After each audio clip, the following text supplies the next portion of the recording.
Okay, should be me. Yep, almost like me. Okay.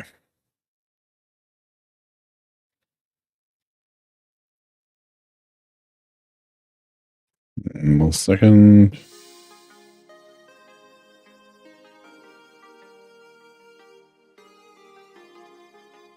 Okay.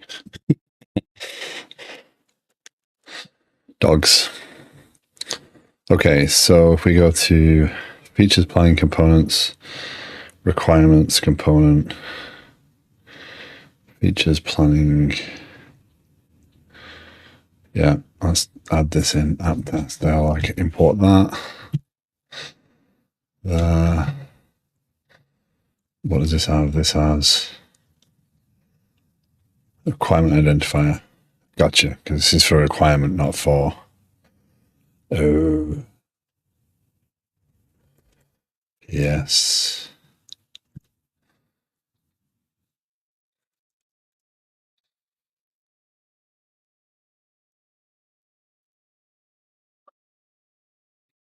I don't like that. I think we need to do that a little differently. I don't want to do hundreds of them in a page. Let's go in there. Let's remove that. Yes, I already fixed this. Yes. Task dialog. So when this does that, we do show and we pass it requirement ID task dialog.show. Okay, so we already fixed that part. Let's see what's still broken.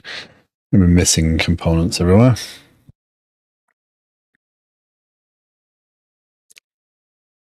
I wonder if I can do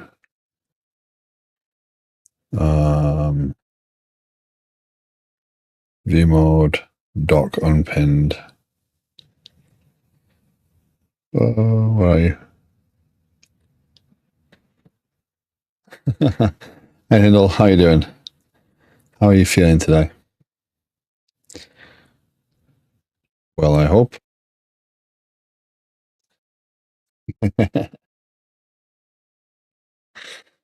I find module, add task component, share components, share components dialog, add task.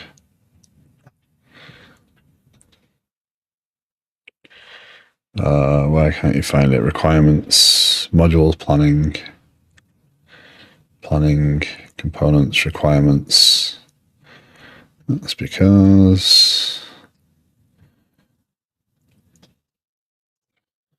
I think we're better. How are you? Not too bad. Not too bad. It's Thursday. Almost made it through the week.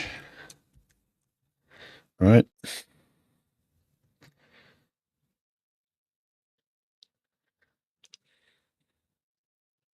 Requirements.ts.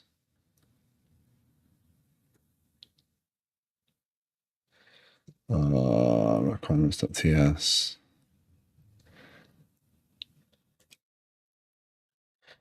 That's that.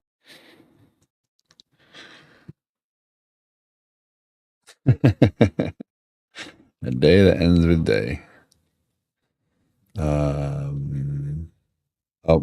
can't forget that. Angular is a bit more sensitive to that now than it was. Cannot find module, add task, or its corresponding tasks module. That would be helpful. Let's remove that. Remove that.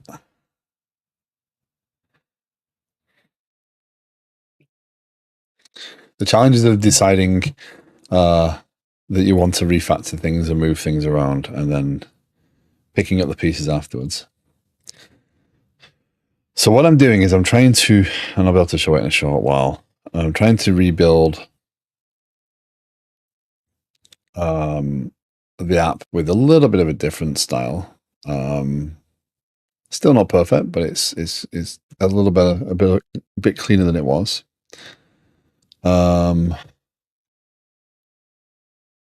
which is nice. So that goes away. That goes away. It should almost be there. Cannot find X. Yeah. The Angular compiler is super sensitive now. So last couple of days, we've been adding features in at quite a rate. Back in, he says, back into the application after some effort to redesign it a little bit. So I don't know if you remember, but the original version looks like this, right? So it's very gray and blue. You click on one, it shows down here, right? You can add requirements, you can add attachments, comments, etc. Now it's a grid. You can add a new planning item. We can expand this. We can see the requirements. The requirements are here. What I'm working on right now is adding the tasks back in, but now being able to show the tasks that you've added, so we don't have to worry. Because in the current version, they just kind of, when you add a task, you click that and it goes away, and that's it. If I was to tell you anything, is that if you want to be epic, you need to go for orange and blue. Yeah, I'm oh, that's kind of a thin dialogue, isn't it? Let's have a look at that. Front end is really not my talent. I really don't feel very comfortable in this side of things. Style, class.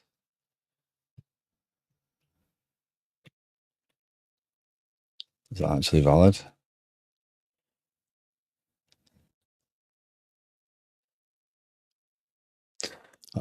What I'm hoping for is that I can get enough of the features in here and make it look decent, and I can find someone who's really comfortable and talented with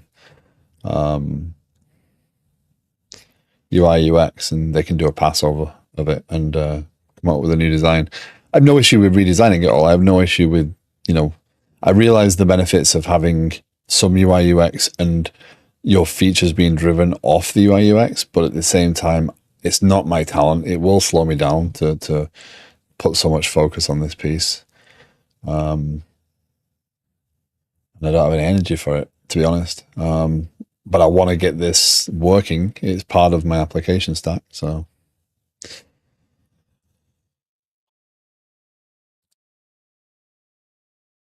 Competent enough to crawl through. That's all I need to be. Unrefined. There we go. I will share in that if that's okay. Okay, so these. There you go. That's what I do. These dialogues are in there. Let's do this. I'm not editing tasks from here. This is looking downright civilized. Whoa, whoa, whoa, whoa. Whoa. Okay, duplicate there. So at least if I think it's the columns and whatnot on the text. What's rows 20? Yeah, how much do I give a requirement? Dialog. Rows 20. Okay. So it's the same. Let's do that. The task should be given the same exact respect as name, task, description.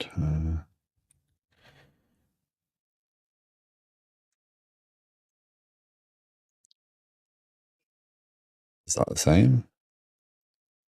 That doesn't look the same, does it? Oh, I'm missing a. I've got me an angle somewhere. Div class equals parent. No, div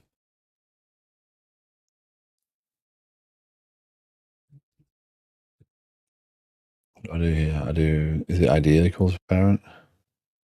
Oh, div parent. Yes, that's what I do.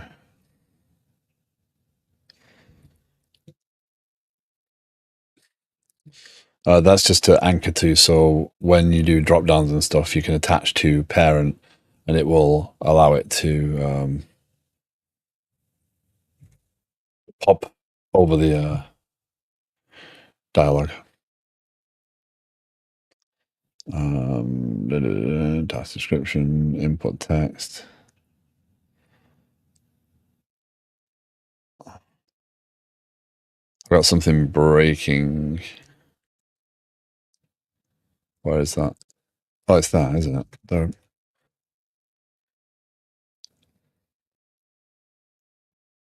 Why does that not look like that then?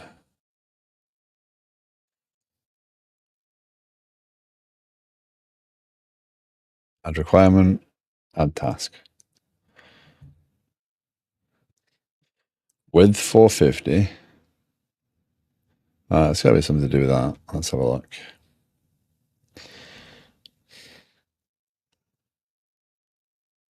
Well, that'll do. That will do.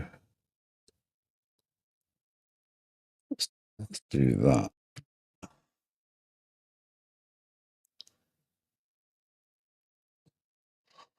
I mean, it doesn't really matter. I'm arguing for the sake of, you know, a few pixels here, but requirement is all I want to care about. Field, label for, which is a field label, which is fine. Field, label for, class field label, form, dialog. There's the buttons at the bottom. Okay, so that's slightly different bottom template. But not that much.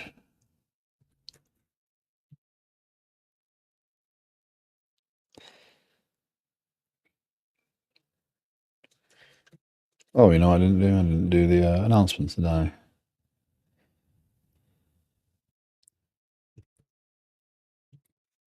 Just got stuck right into it today. Didn't even think about stream announcements.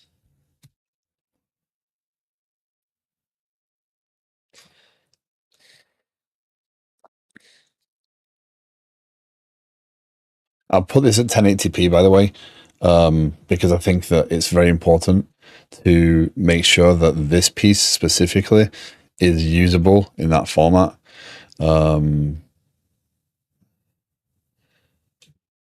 I know it's probably less likely that that's the standard resolution still, but it's still something that I want to make sure I'm at least comfortable in 1080p. Anything smaller, I mean, look at Jira. There's no way Jira works anything less than 1080p.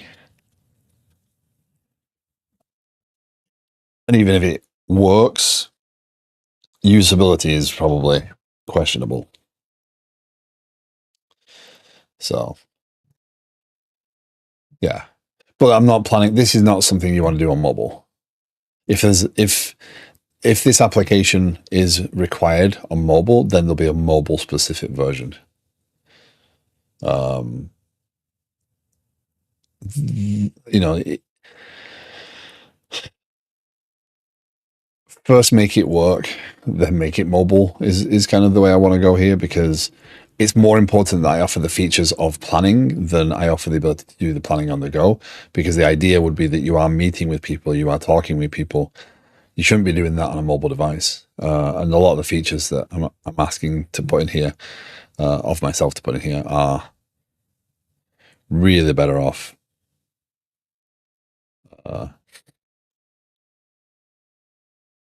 Yeah. You need to think of people like my dad, who has an ultra wide and uses that with 3 windows open at the same time, so each window is relatively small. Yeah. Again, we'll I want to do so many things with this application. I want to get full telemetry stuff in here soon. I want to get, you know, different technologies for deployment in place. I want to do all sorts of other things. So ultra-wide with, because it's not ultra-wide, just wider. Red with quads, red. Yeah. I have some strange resolutions. I have a 3440 by 1440, 2560 by 1080 monitor. This is a 2560 by 1440 monitor, which is the most standard resolution I've got. That's because I'm streaming off of it. 4K monitor. I want to replace the 2560 by 1080 when I get a better graphics card. Probably next year now. I'll probably splurge for a new one next year. And get a bigger monitor, gaming monitor, but I don't use that for dev. I don't even use the ultra wide, the 3440 by 1440, 1024 by 600. I'm sure I have one somewhere. Well, maybe not 1024 by 600, but oh yeah, I do. There we go. It's right there then. Although, props to the prompter, it is a really nice little device. The screen is really nice and clear. I do use it for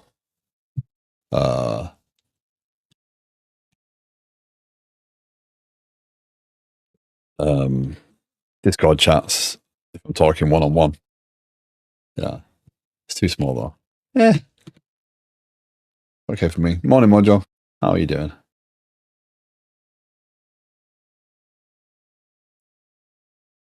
Hey, CFG. Is this a desktop app? Well, browser-based, but yeah, it's a... Sorry, I'm just trying to get my my medications before I forget them, because I'm bad at them.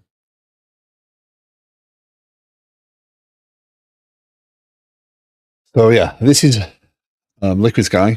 This is my application for project management and planning. Right now, I'm working on the ability to add a task against a planning item, against a requirement.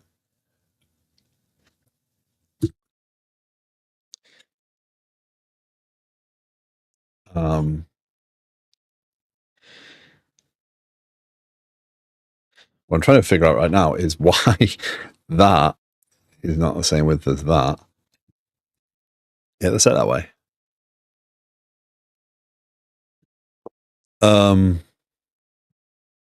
A task. Edit requirement. Oh, hold on. Oh, I based it on the wrong one, didn't I? That's why. Now it'll look better. If you're new to the stream, if you have any questions, thoughts, opinions on what I'm doing, you're more than welcome to share if they're constructive. I'm happy to talk about this. I'm happy to discuss pros and cons of what I've done. I'm happy to try and learn more. Description outcome. I don't think that's meant to be description outcome. I think that's meant to be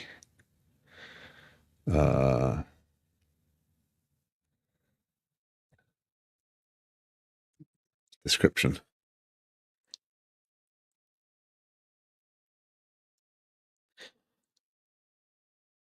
No, I'm using Angular here.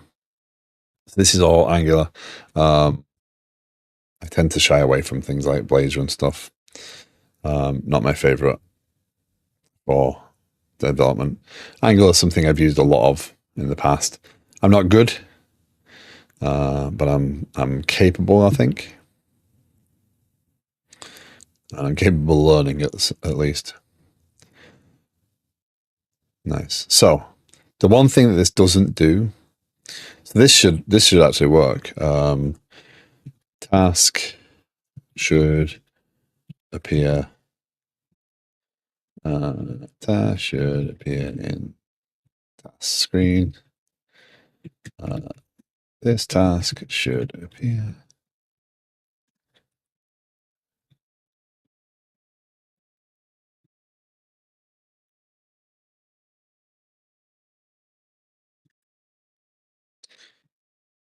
Um,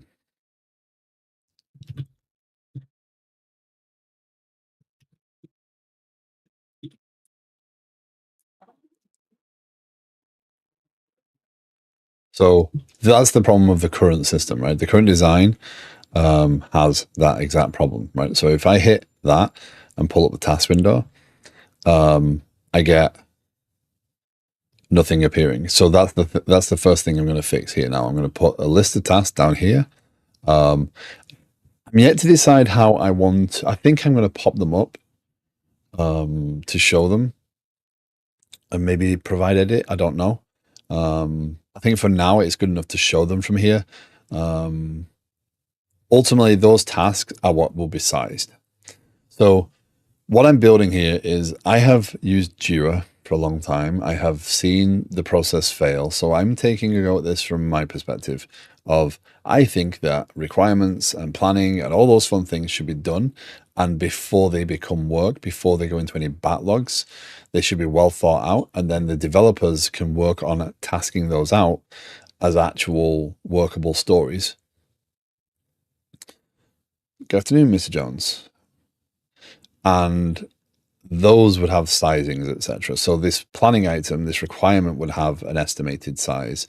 The planning item would have an estimated size and or effort. To try and relay up the line at every level what they need to know, right? So the story sizing is a development team thing, right? The how it relates to time, how it relates to goals, etc., is not for the team to worry about, and have it roll up into here. So this planning section here is aimed at doing that. We go to tasks. This is the area that developers should be using. He says, as something is broken.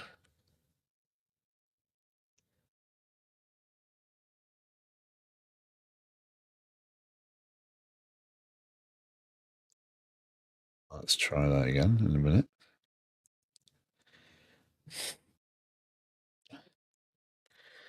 Angular 19 has some very different patterns, I think. Or Angular has evolved to use some very different patterns. When you're running it in development mode, it doesn't pull all the content. When you load it, it pulls it on demand. So it was trying to pull a chunk there. So you see these modules.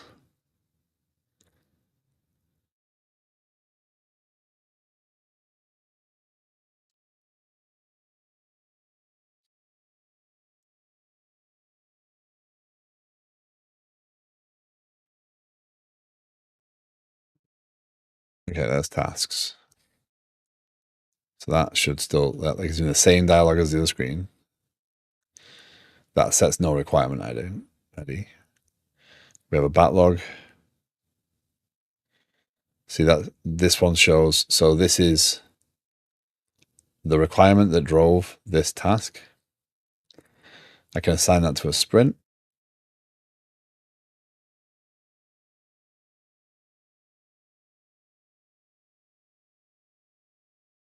Status.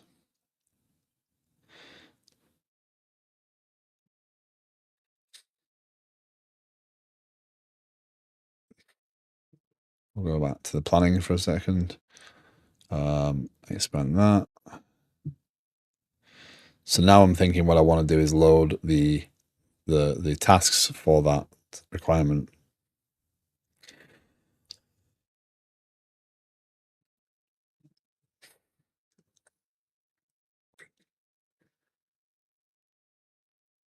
Thank you for the follow, CFG. If you have any questions, thoughts, opinions, you're more than welcome to share.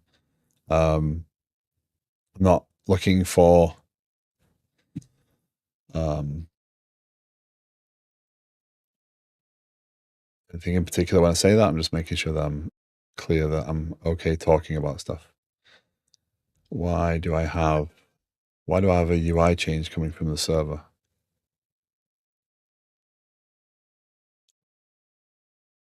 What is different?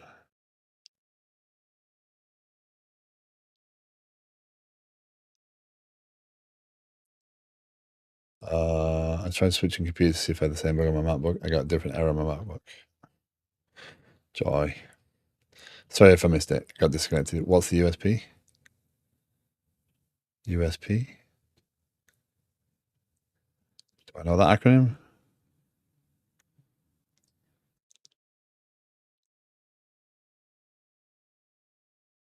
Unique selling point. Oh, got it. Thank you. So with Jira, yes, there are planning components. There's a lot more add-ons to Jira, etc. But the standard still follows that when you are, yes. So there's a few aspects that I want to focus on here. When developers are asked to do stuff, the requirements are often not well thought out, or they're thought out enough to hand down to a developer. I want to make it difficult for that process to happen that way without some level of how do I put it? My approach to how I discuss this is evolving as I start to understand a little bit more about why I dislike certain things. Jira becomes a backlog really fast. It becomes a list of work that needs to be done. Whether it needs to be done or not is not actually easily visible, right? You have to tag it, you have to label it, you have to do all sorts of stuff. What I'm trying to do here is give product the tools required to help track what they know about things, how much information they've got about things. A big aspect of this will be the alerting and monitoring around these things. So you'll be able to subscribe to changes against these things. Or I want to know when a requirement's added to a planning item regarding this project. I want to know when a planning item is added for an initiative. So initiatives will be coming soon. Planning items are the next level down. And from a planning item, you add requirements. These are closer to stories than what we have than anything else. And the developers are able to add the tasks that they want to do. So if there's a technical good morning, Delta, by the way. If there's a technical piece, there can be a technical task, right? There's a lot of ideas on the planning, on the task side of things, on the actual work side of things that I have. Right now, this isn't showing, but in the current version, it does have the concept of sprints. And we are using that to track what we're doing now. So we are dog fooding this a little bit ourselves. So we can add these tasks and we can track the tasks and the progress in them. Azure DevOps, a little bit, not much. So Viatic.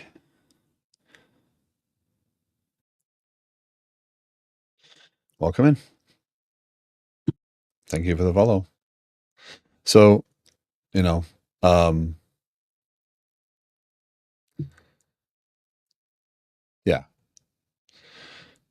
So one of the things I do,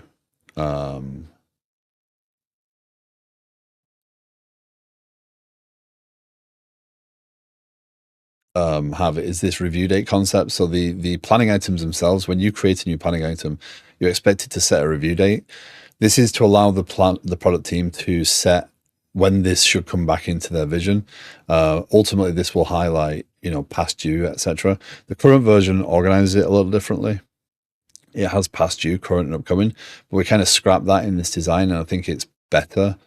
I think what will be better will be highlighting that this is past due, and asking the user to review this requirement. The idea being that if it's not ready for planning, if it's not ready for actual work to be started, then they can go and edit the requirement. They can edit the planning item, sorry. They can change the date on this. And by changing the date on this, it will report that the date was changed. And now when we're looking at initiatives, there's no need for product teams and management teams to be asking developers and dev teams themselves, why isn't this started? Where are we with this project? And those developers have been potentially tangentially associated with a project or planning out. They may not have all the details.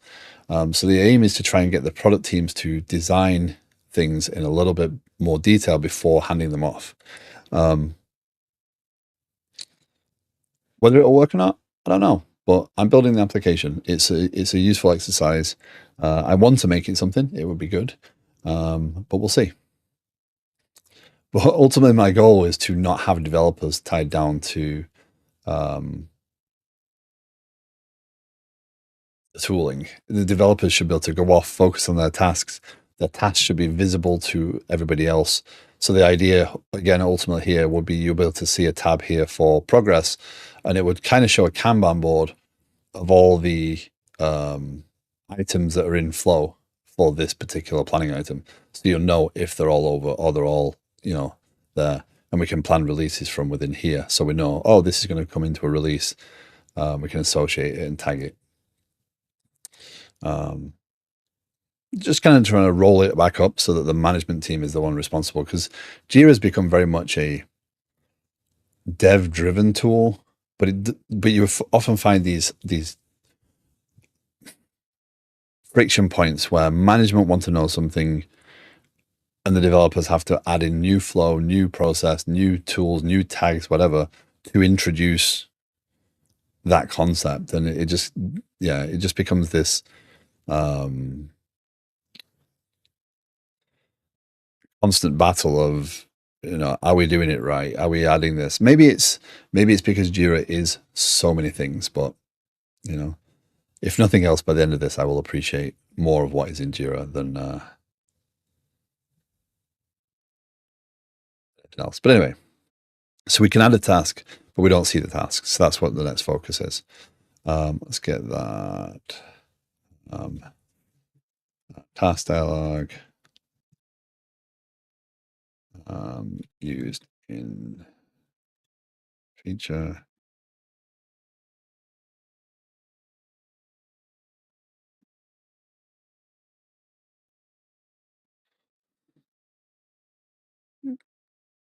So this application has been. Let's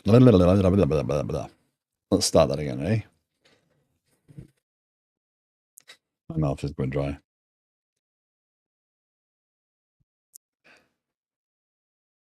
Okay, this application has been in development for 14 months. I say almost screwed up. For 14 months. It's a bit of a playground as well, in that it uses a lot of different technologies.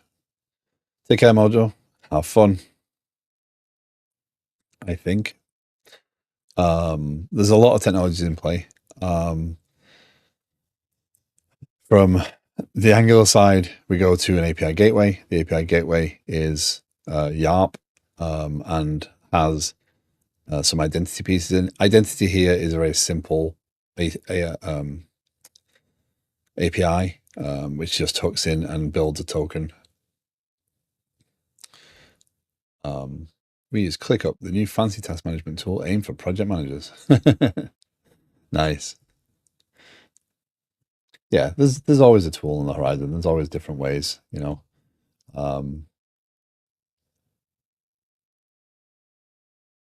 the everything app for work.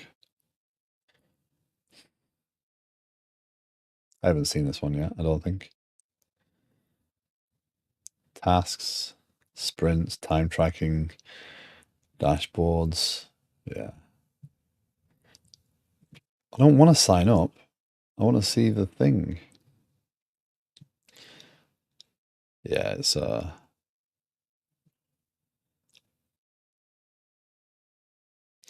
yeah.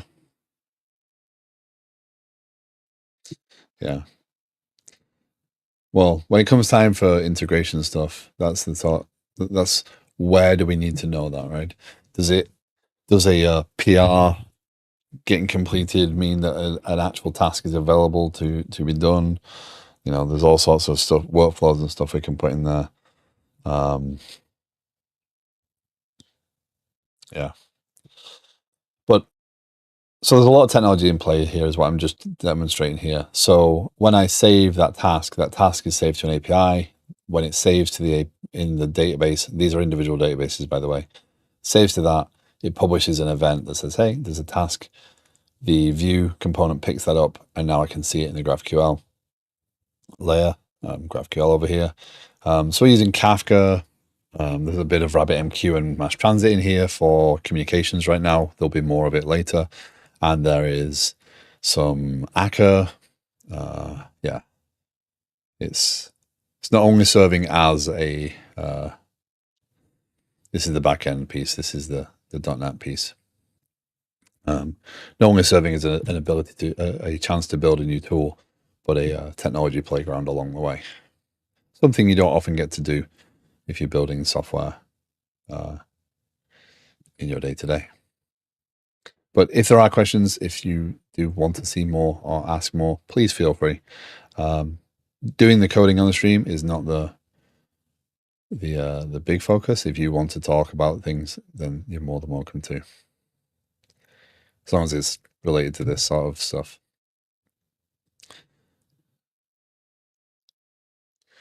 Okay, so Aris, hello. Question on the architecture: why is a unique database for each entity? So it's not really for each entity; it's each kind of behavior. So planning has planning items, requirements. Tasks has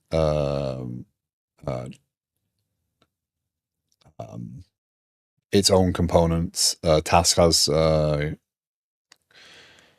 what does task have right now? Task has sprints. So sprints and stuff live in the task component. Attachments just manages attachments. So it's not just one component. It's kind of not one item. The reason I separate the databases out is to keep their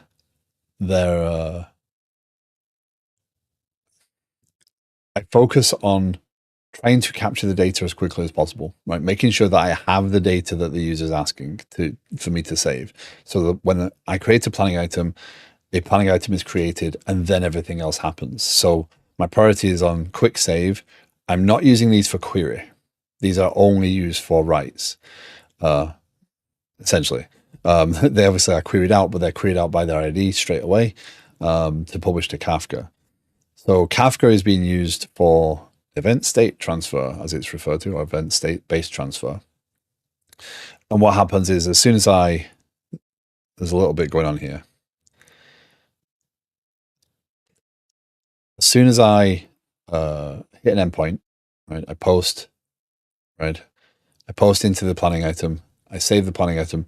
These are very small pieces of work. These are not overly complicated. They do not have a lot of business logic in them. I do not need, if I need to react to things changing in an object, I should be able to do that without changing the actual data. So the first priority is to save the data. When I actually save the data, I publish these domain events. Right, so planning item created, Internally, this piece reacts to that, and there is a subscription for planning item created, which then publishes the integration. So it reacts to that thing happening. So coming back to why store them as unique databases, it just gives me isolation. It allows me to optimize that database for the write only, and I can capture what I need in that piece without breaking everything else. It also means that if I want to replace a piece of technology or I want to replace the design in here, as long as my inputs and outputs remain the same, I can change this. I can change how it's stored. And I have done this, by the way. I have swapped out the database technology. I have got that flexibility. So on the support ticketing piece is kind of dropped away for right this second. That will come back eventually, but it's not my primary focus because it doesn't demonstrate the differences. It demonstrates, a goal. This was originally running on Couchbase.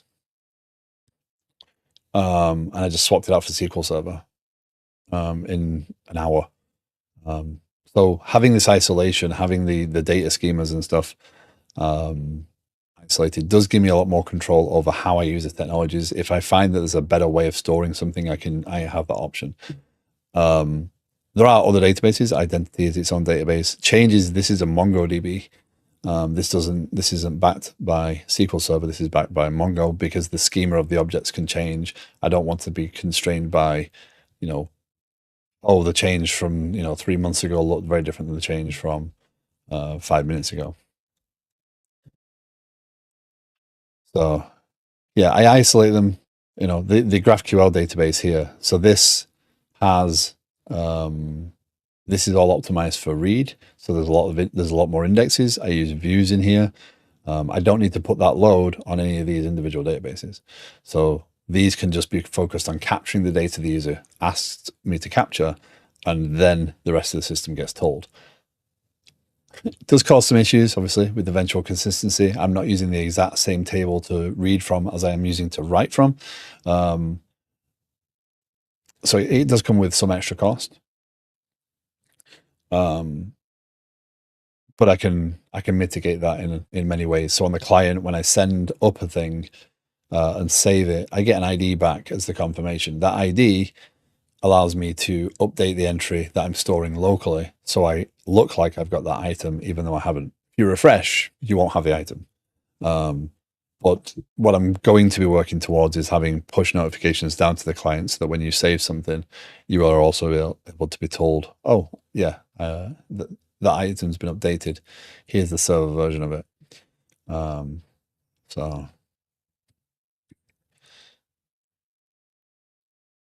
But this is a design that I've wanted to play with for a long time. So this was kind of, again, would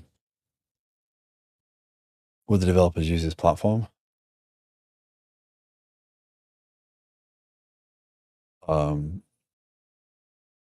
This product, you mean?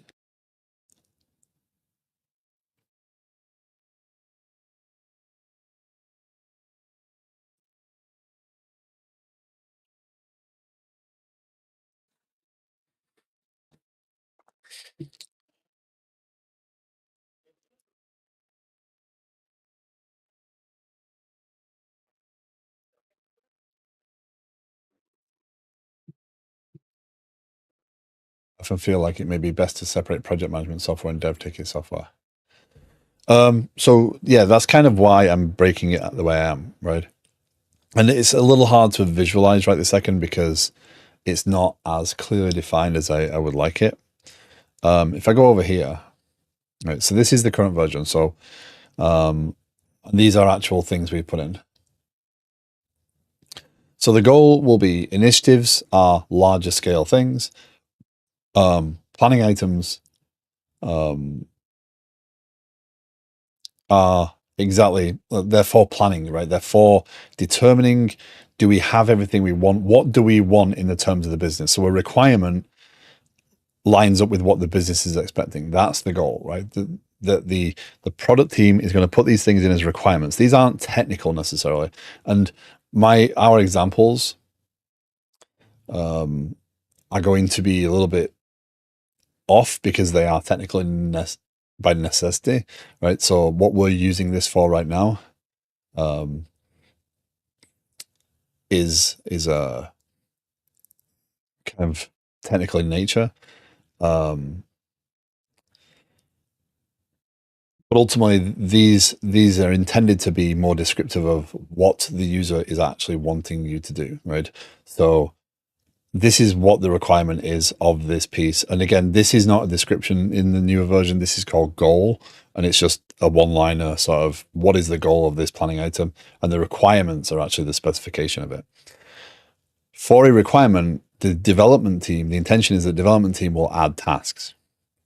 Or the QA team, or the DevOps team, whoever needs to do stuff will add tasks.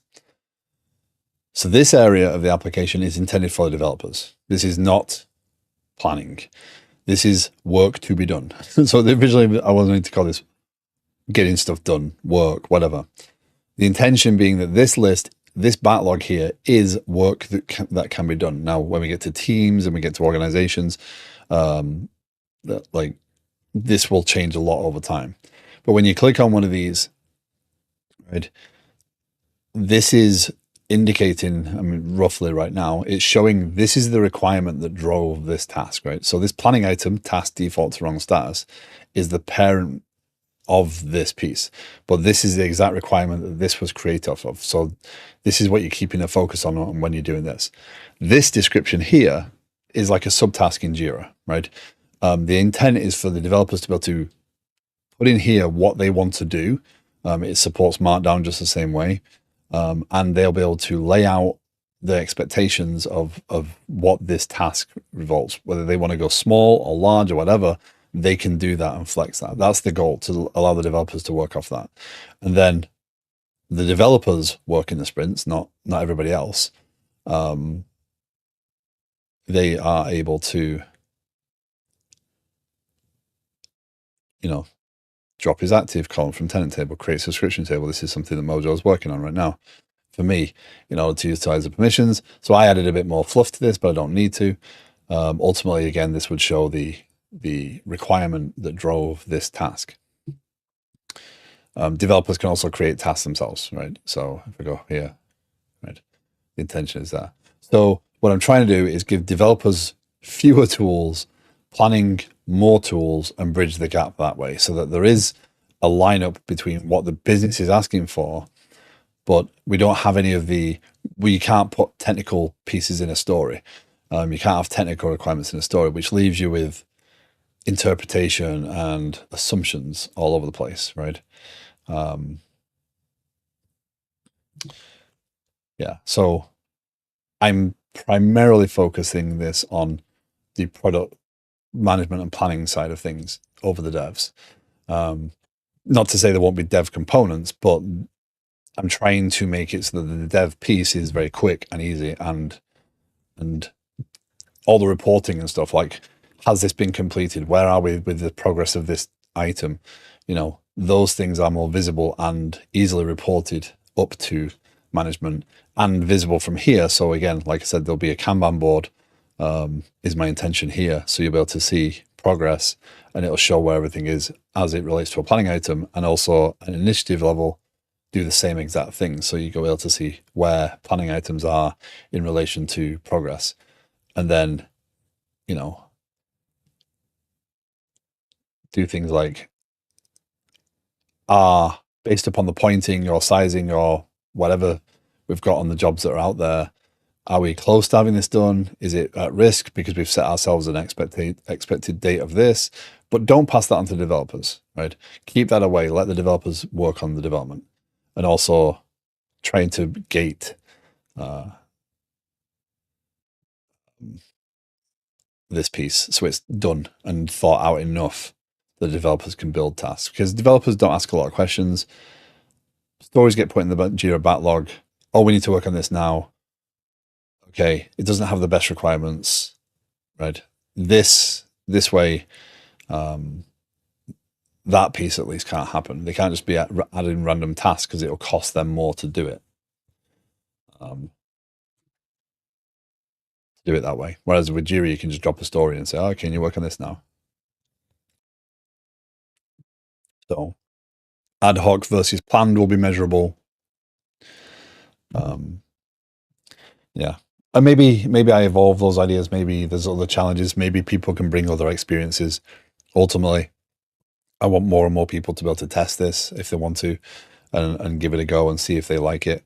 Problem being, I'm a dev streaming to developers. We are not the audience that I really want. As a dev, I like getting a 3-month project, and then it's left to me to divide it so we hit the deadline. That's not agile. That's like dumb waterfall, because you've been given a deadline.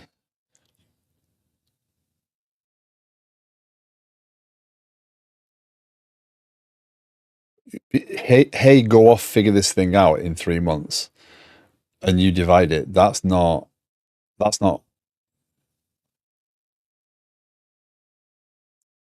How is that agile? It's left to you to divide it.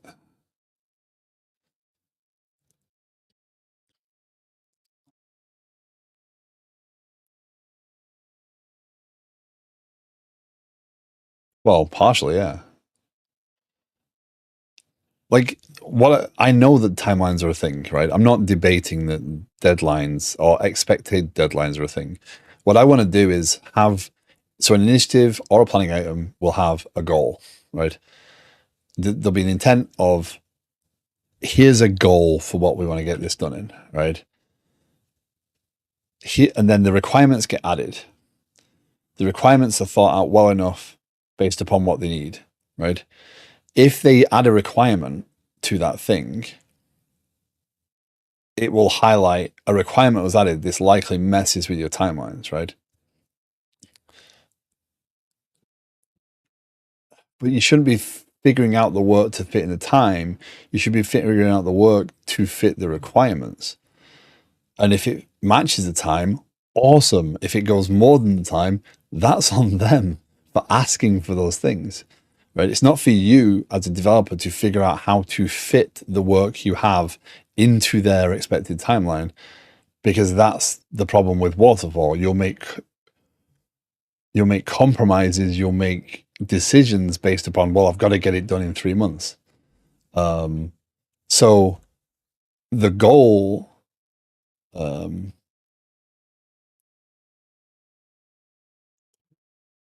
yes, they might have an expected date in mind, but that date only goes into, okay, here's our requirements, and then the developers have the discussion. And that's why I'm saying the discussion has to happen, because then the tasks are based upon, well, you can't have that in this timeline. We don't feel we can do that in that timeline, etc. The developers then go off and estimate those tasks. That gives the product team a better vision. Oh, this particular requirement is more costly than this one. We don't care about this one. Let's drop the work on that one, etc.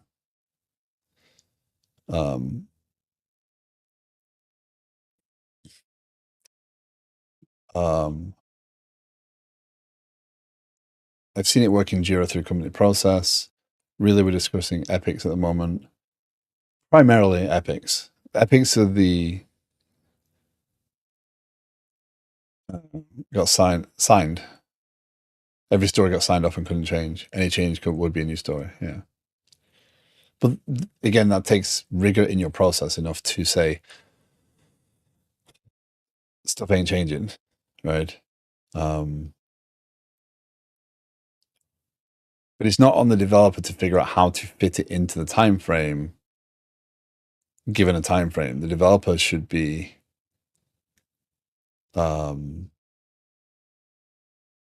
saying, you can have this, this, and this. You can't have that. And they make the compromises. And they choose, no, we can't have that. No, we can't have that. If you're doing it that way, then yeah, fine, I agree. It's agile. But if you're trying to fit everything they're asking for in that 3 months, then it's not agile. That's, hey, go do this work. And you've got 3 months to do it in. You're going to compromise to get it done.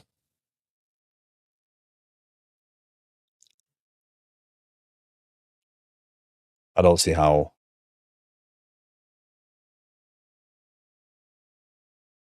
Yeah, I don't see how.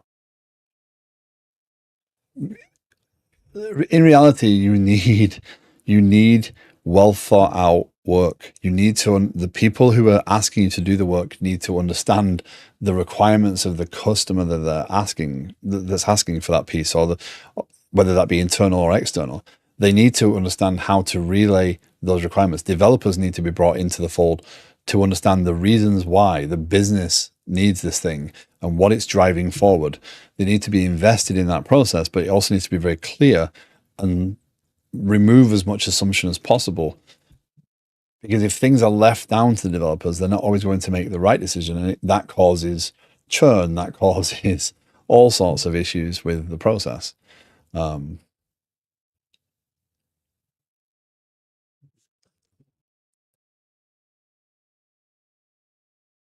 Well, as we've discussed before, right?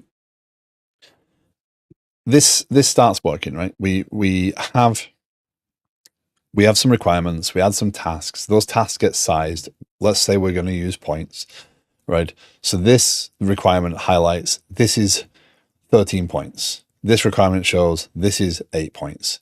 This one shows this is 1 point, right? We work through the process, we complete the things, and we measure the time it took to complete for each thing. We know when this started, we know when this, overall we'll track a lot more metrics than we are doing now. The developers do that for a few cycles. We have an initiative, it has 3 planning items, we put the planning items in, the developers size things. We can use historical data to say, well, they had 22 points before, and they completed that in 2 sprints, say. So based upon our estimated time frame now, they're on target. Right? Yes, I have seen the velocity thing. It requires the ability for the team to own the points. It requires the ability for the team to be predictable. Right. So you don't see it immediately. You see it a few cycles afterwards. It does require, yeah. But overall, what you'd be able to do is, from an initiative perspective, you'd know that, oh, this has 3 planning items. So far, based upon the work we've got attached to it, the estimates look correct. We are on target for our expected window, and we expect to finish it, a month early. If things change, if stories get held behind, people can know that, people will be able to see that and have that reported to them, that things have sat in progress for too long, that things have transitioned back to in development from QA, and the cycle there. That's actually a measure in Jira. You can actually measure how many times it's gone back around, right? And this might highlight as red. This is a threat of missing its expected time window based upon estimation. So over time, you can do smarter things if you are more predictable. But again, it takes good planning, good requirements, good discussions, well thought out tasking. Developers should understand the code they're working in well enough to estimate effectively. If they're just throwing numbers out there, that's a smell. Don't bother with numbers. And that's, again, I'm going to support that, right? Estimation is estimation is estimation. If we say 12 hours, we can now measure 12 hours against, so you can actually know how often you were right on 12 hours versus 2 hours, etc. Right? That's one of the things I want to do. I want to get into the metrics side of things a lot, which is why I haven't done any passes of that right now, because there's so much to do there in terms of metrics. Once the data is in place to capture that, we can look at how to do that.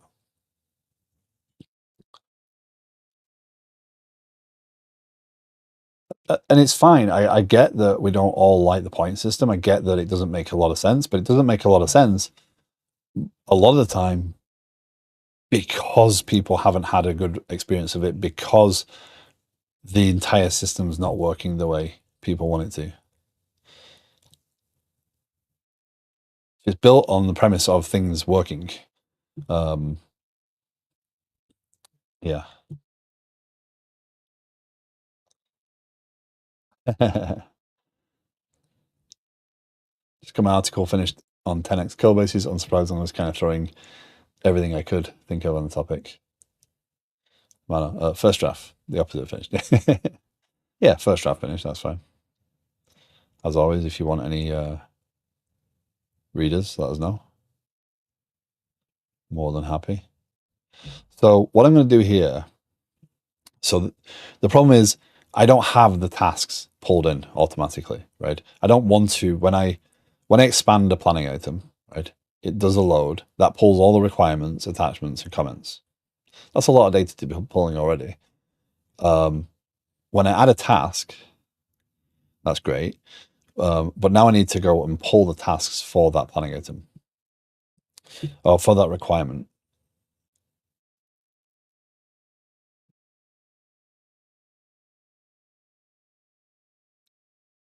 Yeah. What separates a 10x code base from an ordinary one?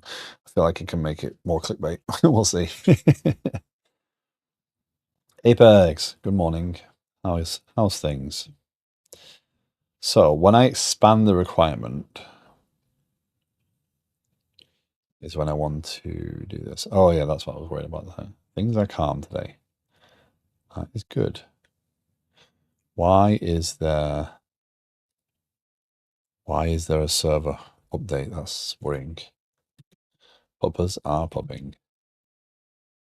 My two have got very used to sleeping, and when they hear certain words towards the end, they know that it's time.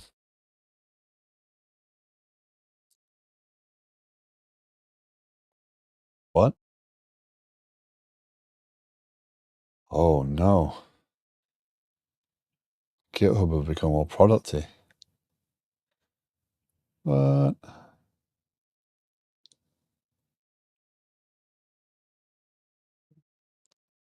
Oh, because it's my public profile, that's why.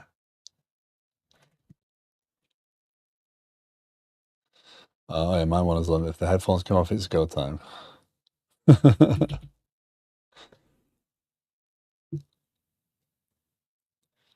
So if you're logged in, GitHub's a bit different. But if you go to the actual homepage, but it didn't used to be that way, right? Liquid Sky Client NG. I'm trying to figure out what this.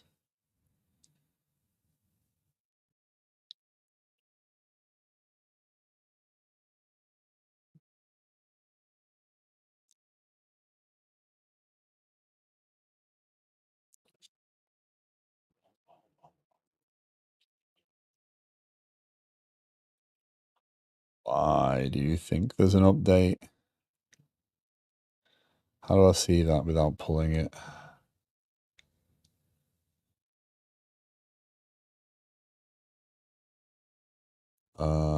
Git remote feature.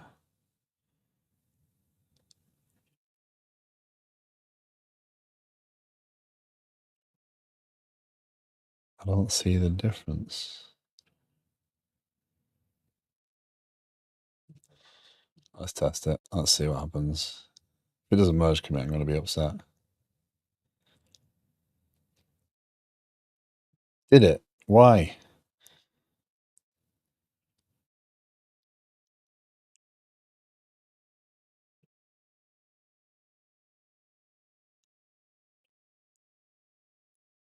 How has that changed it? Oh, I hate these things.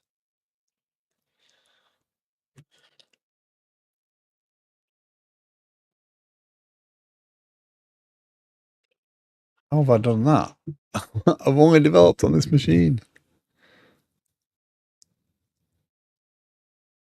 And this.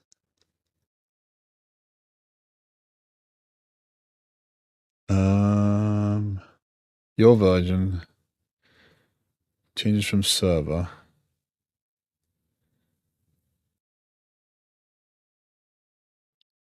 I mean, mine's right, without a doubt.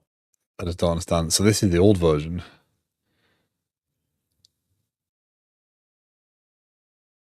This is the correct version. So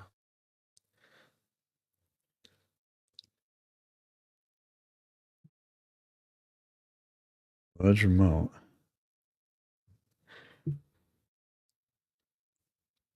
No, haven't touched it. Let's have a look.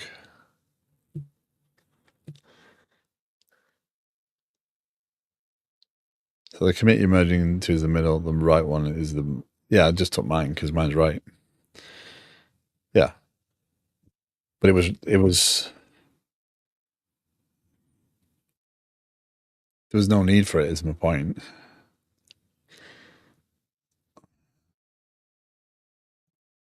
Yeah, that's right. That's it. That's the comments. I spent way too long yesterday trying to mess around with these.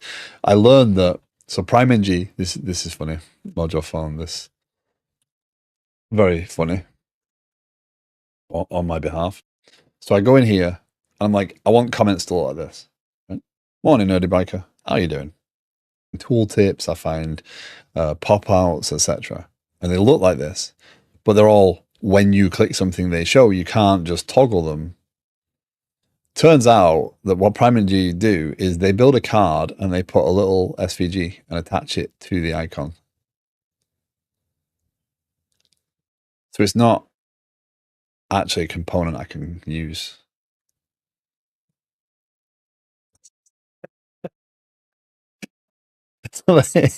Apparently. I mean, if I dig deeper, maybe, but I'm like, really? They don't have this? So I can't use the call out and I can't use the pop out, whatever it's called, because they don't have this control. So I was like, we'll revisit that one later. There's an SVG attached to yeah,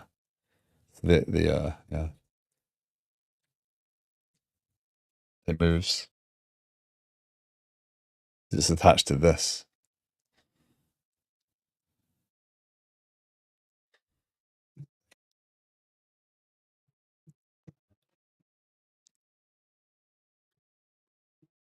That was fun. Anyway. Okay, so when we expand this, what I want to do is I want to go and fetch the tasks for a requirement. I don't know if I currently attach in that direction though, because up until now, requirements have not needed the tasks. They've had counts, but they do not need the tasks, and that might be a difference. Also, the counts on the tasks, the requirement side are off, I think.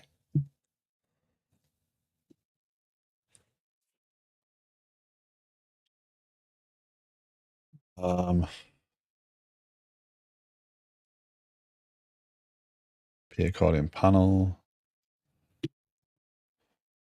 Do I have expand? Is expand an actual event? This drives me crazy now because because of AI, you don't know whether something exists.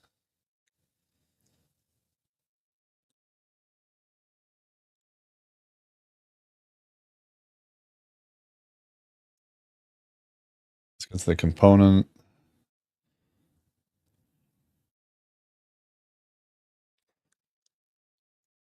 Yeah, AI is doing its best. Yeah. Theming, emitters, on close, on open. When a tab gets expanded, on open. There we go.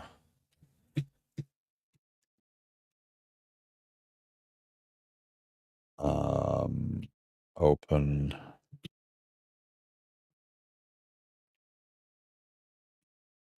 Event. Requirement ID. Oh no. Open panel. Nope, that's not on there.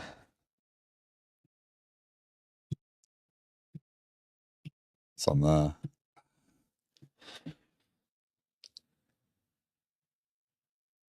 Are you telling me Junior has never made up code that isn't real? I'm not saying I've never made up code that isn't real. I'm just saying that it kind of gives you a false sense of security when it looks so confident in offering it. Its name does mean fake intelligence, meaning none of it should be trusted. Yeah, that should. Yeah, that should be disabled. Okay, that's better. On open equals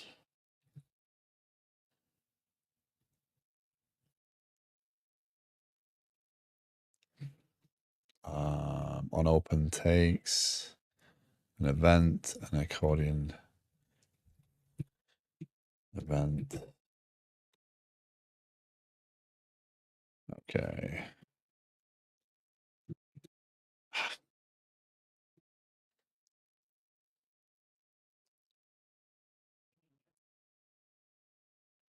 Lion, hello. Thank you very much for the shower for Thinel. Hopefully returning soon.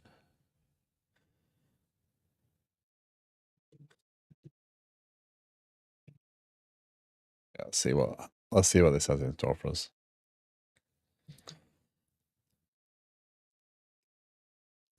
Expand that. Expand that. Expand that. Oh.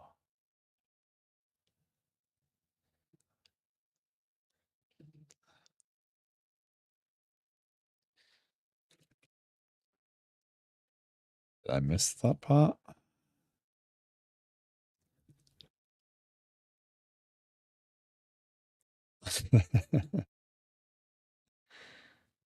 Requirements. Oh, maybe not. P accordion. Oh, no, it's an accordion. Yes. Emitters on open. Callback to invoke when a tab gets expanded. Callback to invoke when an empty tab is collapsed by clicking on the header.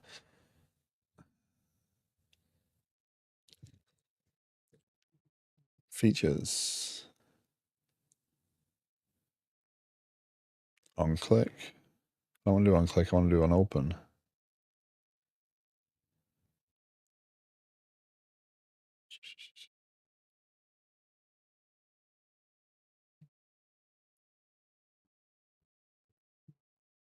Accordion gets a collection of contents in its tabs.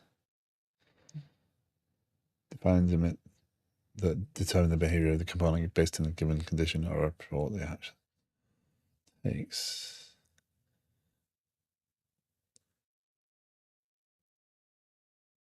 Accordion tab open event gives original event and index.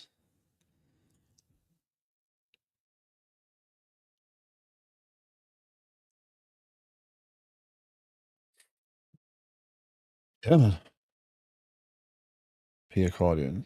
That's right. There's no events on here.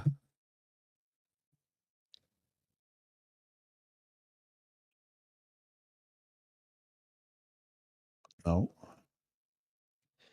That's a different kind of control.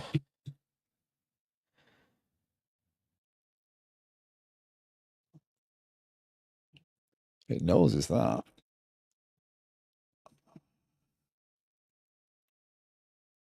Requirement expanded.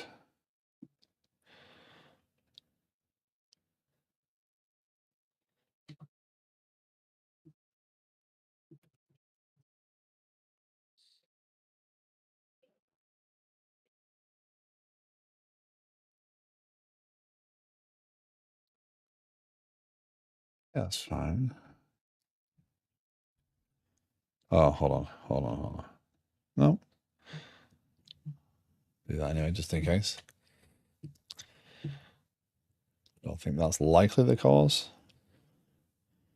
But hey, you never know. So this is one of the first improvements to this piece that I really made. Like, yes, the UI looks a little cleaner. Yes, the UI is a little bit more colorful, a little bit more friendly. There are some other challenges going on. It's going right now. It's going to be an optimization exercise in how much data it's loading. It is running pretty fast once it gets settled. But the current version doesn't list the tasks that have been attached to it. It doesn't allow you to see when you've added tasks. So this will help that process forward. So I'm going to focus on this, get this working, and then move to getting the current task screen running. The sprint screen for some reason isn't building with the new controls. But then going into the next couple of days, I kind of want to prioritize some of these. So some of them Mojo's working on, some of them, like assigning a user on a task is probably useful.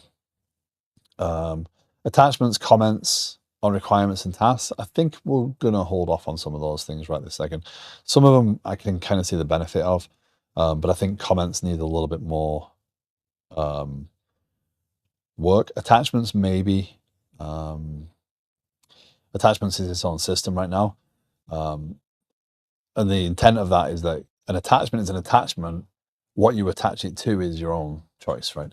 But that probably needs another dialogue to say, here's your list of current attachments if you want to search for them or upload something new. But assigning user on a task is probably the next priority. Good afternoon, Rambling Geek. Hope you're well. Initiative, creating the initiative in its first form is going to be a big piece. Right now, it'll just be a name, but there's all sorts of other ideas there for initiatives, like expected goal, dates, etc. Again, purpose, A lot of what I'm trying to focus on is the purpose, I suppose.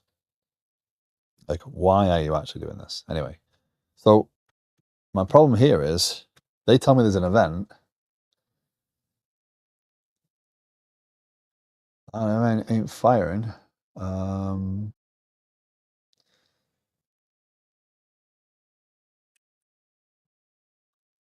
Reload that once more and see.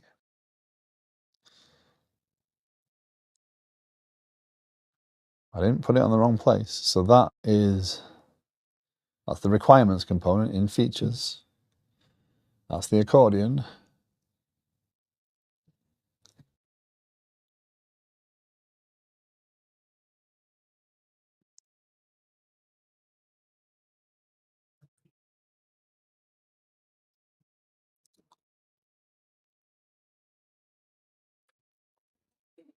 How do I debug that? Because it's literally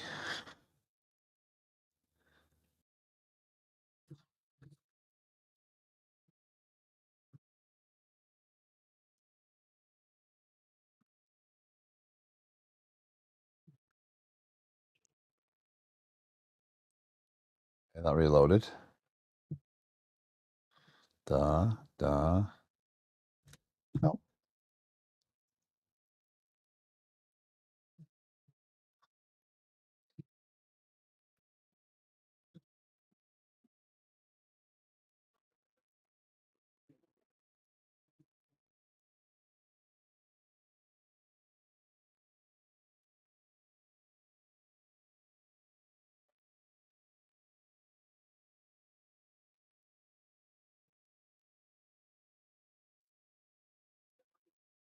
I think Angular 5.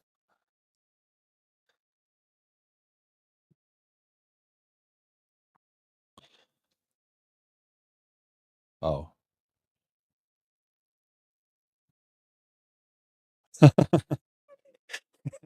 Whoops.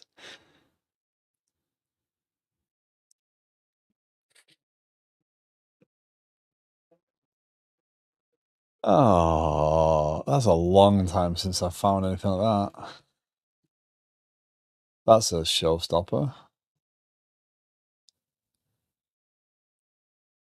Can I?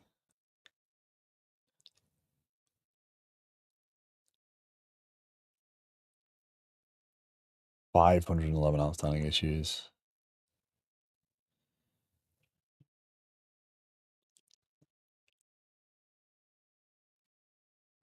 Huge. Okay, so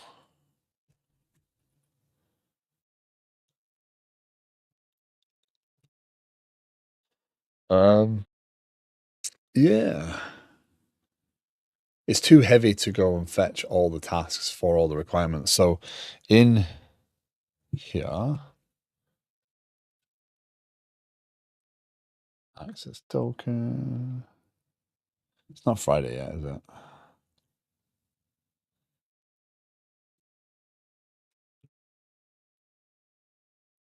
In here, so when we get the planning item,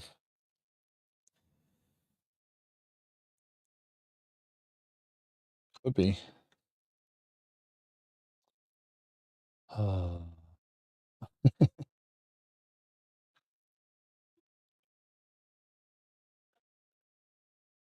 that one down.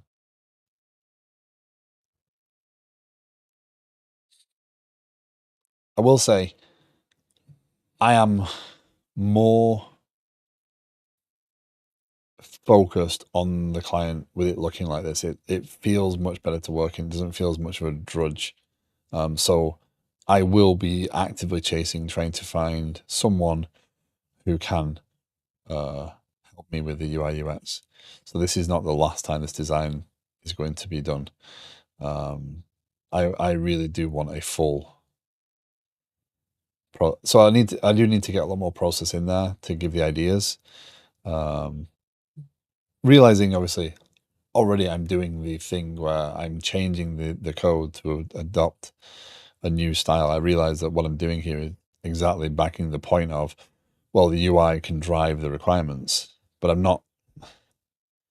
I'm just not skilled enough, and no matter how much we use the AI, it's not going to get us as far along with without significant work as I would like. So if I go here and paste this identifier in there, right, I can go and get that planning item. I can go for the requirements. I don't know if I can get, yeah, I don't have tasks assigned to a requirement.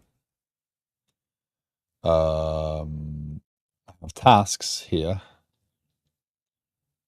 Apparently not. Query tasks.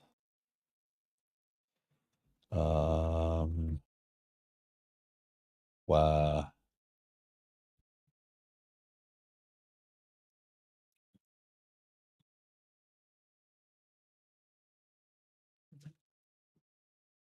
that's interesting.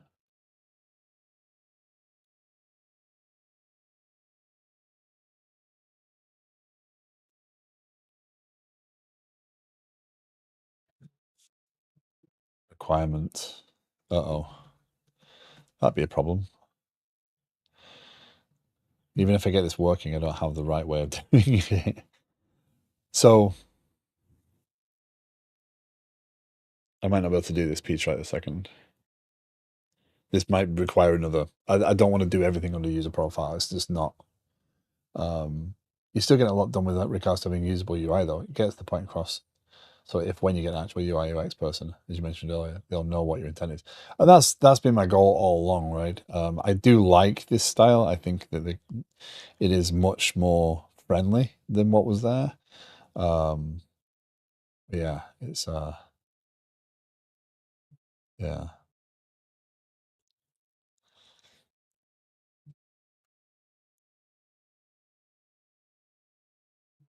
Do well some catch ups on these shout outs today though. Um, Thindle has been sick, so it hasn't been streaming for a little while, but Thindle works on everything from classic web forms to now Blazor and transitioning code through those. So it's very good at describing those processes and being, pragmatic along the way, I think. My favorite word, pragmatic. Mojo hasn't streamed of late. His timelines don't always permit it, but he does try. Streams some random stuff. He's also assisting me with this project. He's working on the control tower component, um, and that's being built with different technology slightly.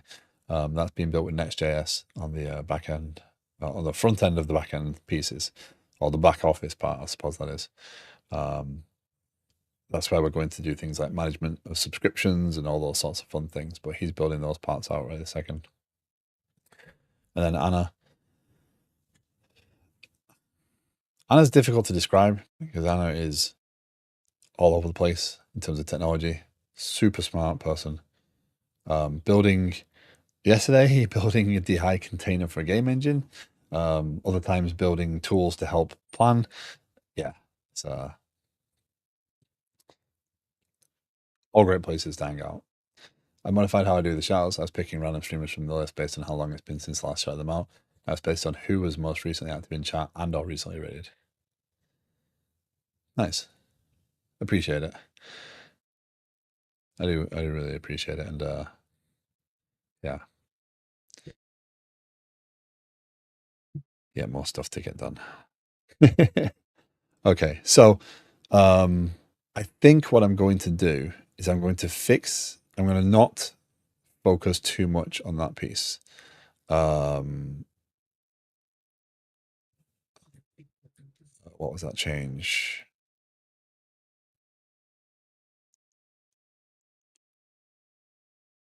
Yeah, actually, let's revert that. Let's roll back that change. Oh, speaking of, I was recently working on my project. We came up with a roadmap to get the demo built. Nice. Nice. I look forward to that. Still making good progress?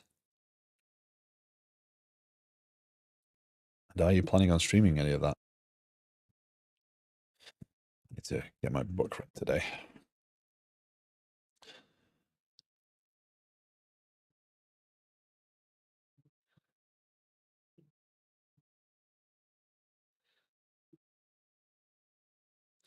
So what I'm going to do is I'm going to pivot here a little bit. Right. So right now I have I'm going to keep it in 1080 mode. I think that works well. Right now I have the ability to do exactly what the current app does, right? I can add a requirement. So if we add a requirement, let's do that.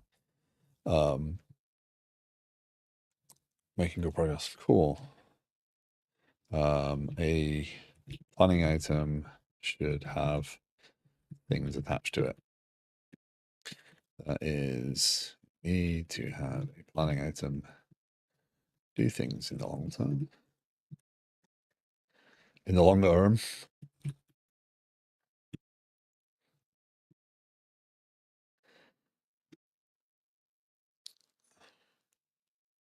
So we save that, we go here, we can see that immediately. We have the tasks, can add a task for a requirement.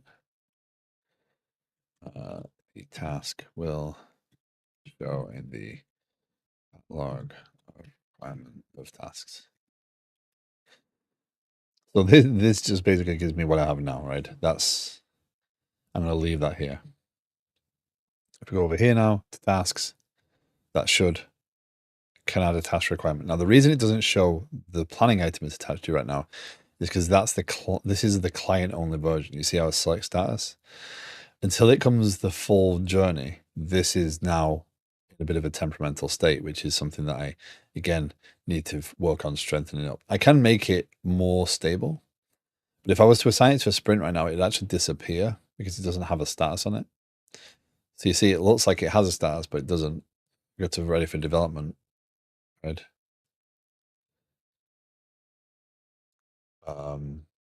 That's one of the challenges of having eventual consistency and dealing with those on the client and all the fun that comes with that, right? I've got to figure out, okay, here's the information I can store to make it look like you have a copy of the data, even though this is the data as you have. Does any of you try the dev home and dev drive features in Windows? No, I haven't.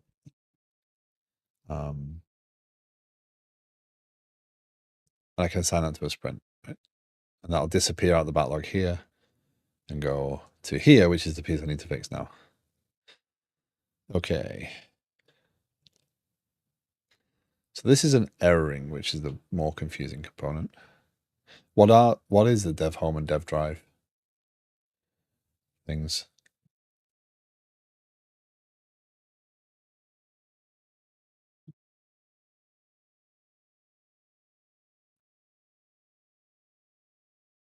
This is like I do on my Mac. On the Mac, I created a new volume for dev, and it says dev drive.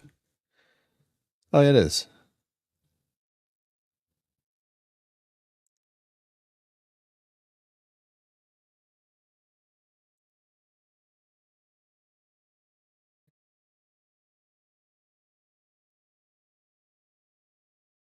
Oh, so what does it do? Not do.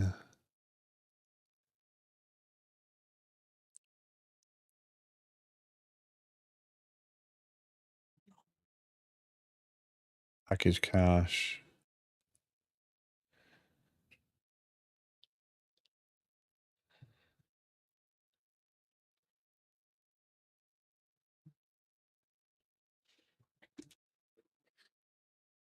But it doesn't look like it's suitable for anything. So it's a virtual disk.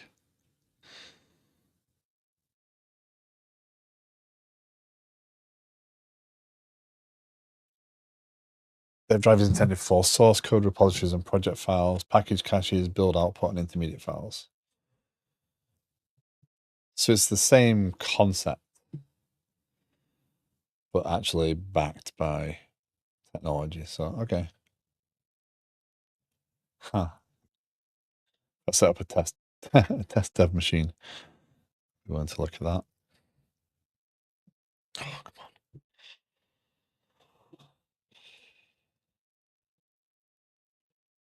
Okay. It's virtual disk formatted with refs, which is faster with smaller files, hence good with dev. Yeah, another step of Windows trying to become less Windows. There is that, right? telling you Windows in a few years, it'll just be their Linux version of Windows.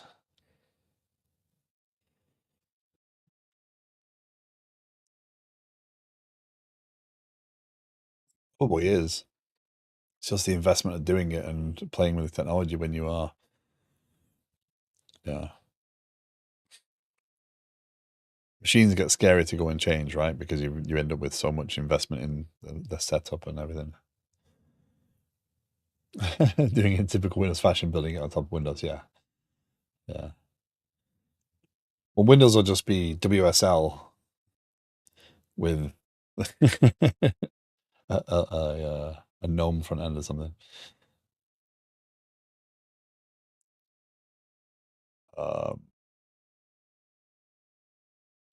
Okay, so this is still a module. Task is still a module. These are still modules, but I can still make a module for these. I just don't include all the code in them. So these modules are just for routing.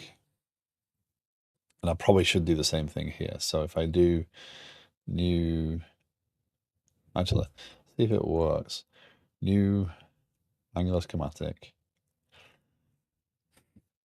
They're deprecating dev home in May. Okay. Waiting for them to allow you to boot directly into PSL. So this is going to be a module. And let's call this tasks. Skip test, just in case that's the thing. Ah, okay.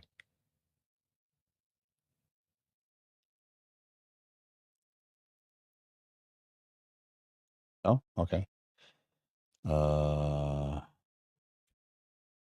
Module tasks.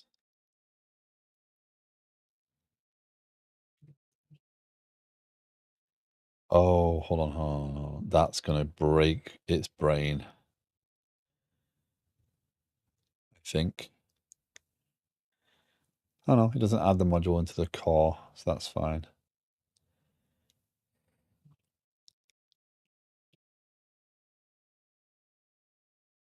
So I've got these modules, right, in the current version, but they're going to be focused on features because the features have standalone components, right? These are all parts of the module. It looks like Angular still kind of chunks these up, so the modules become compiled versions that are pulled when I request them, which means that by doing this, I'm actually going to make it less efficient, or it's going to chunk it more. I don't know, but all I care about here is the routes. He says as he does that project that script file tasks routes.ts, right? We'll remove them in a second. So this is going to do the same thing as here. New. So we have task dashboard,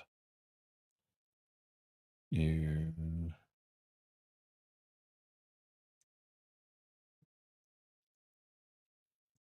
component, task dashboard. Now this is going to become a standalone component. So I'm only using the module path here. Now maybe there's a better way of using routing in Angular 19, but I haven't figured it out yet. So that's why we're doing it this way. So that's going to be the dashboard component in tasks views. No. Task dashboard. So that's going to be task dashboard component, right? And we're going to need providers routes in here. That's going to be tasks routes from there.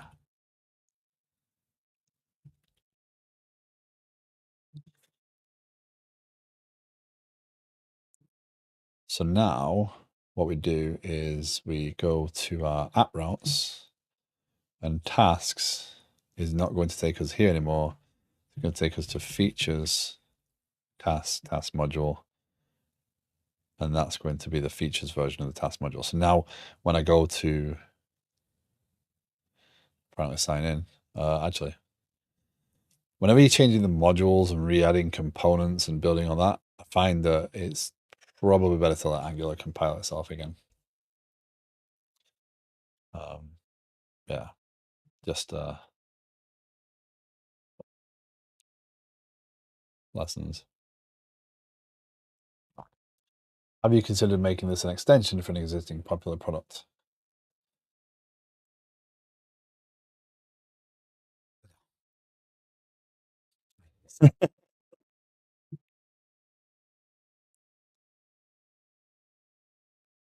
Okay, so that breaks because now the links are invalid in it, but there's the new version. Okay. Now, a lot of this is built because I have opinions on it and I want to exercise those opinions. I also have opinions on how I wanted to build an architecture, an application architecture out, and exercise some of those ideas. So I'm taking a lot of boxes with this. It's not just about the product; it's about the journey, which is why I'm not in a rush to make it a product. I want to. I've learned a lot along the way. Things like when I got into the planning, I started to consider, okay, well, I need a user, and I started to add the user. Then I thought, hold on, I don't need the user. The user comes when I pull this information back together. If I want to build reporting, I can build reporting. So a lot of it's been about the journey. So diverting and making it an actual piece of another product is not something that I've even considered. Need to move the settings out as well. I'm just thinking it'd be a lot easier to get adoption that way. It would.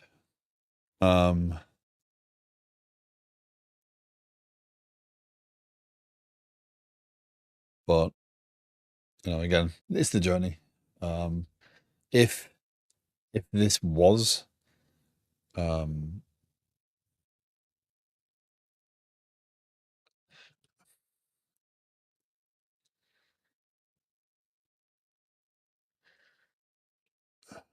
I'll say if this was to be a reasonable approximation of like a reasonable tool, if we can get to that point,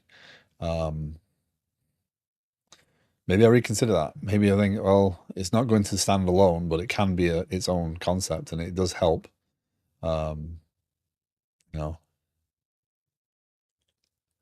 Yeah.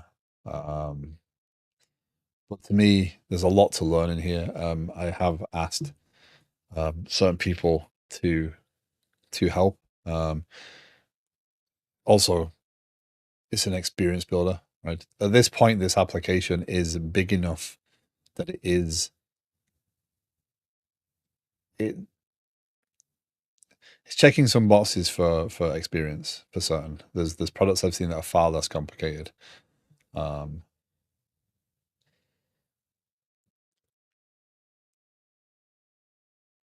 So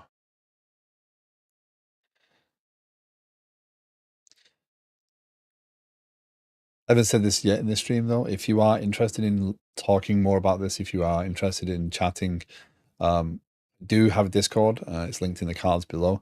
We hang out in the Discord chat most days for at some point these days. I could be sat doing some more on this. We could just be sat talking about stuff.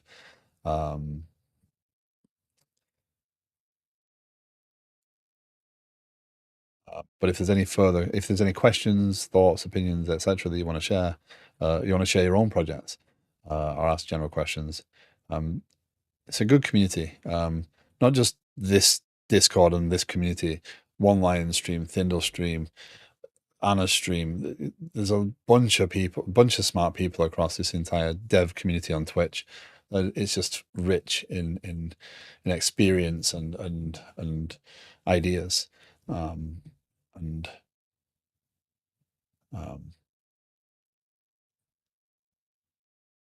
yeah, good bunch of people.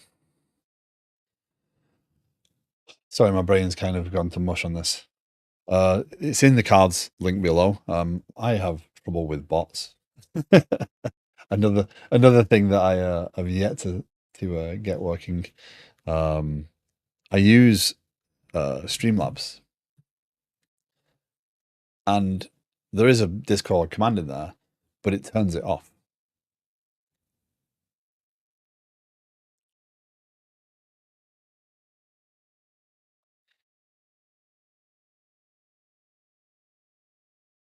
One line, you are my Duca. I've tried Streamlabs, I hate it. And the last 3 times I tried to install it, it won't connect to Twitch. It's a annoying everything tool.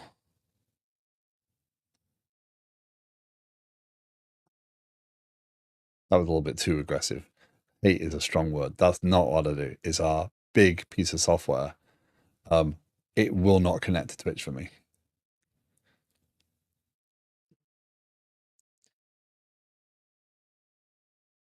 Like it says it's active.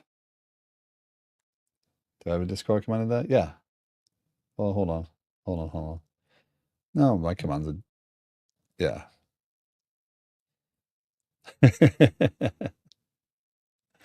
I was not going to say anything.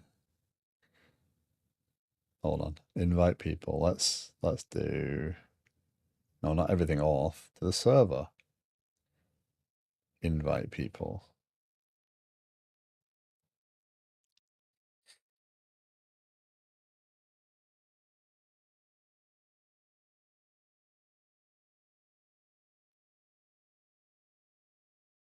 What? What are you talking about? No. Yeah. StreamerBot is an everything tool. It's a we can do this now. Whack that in there.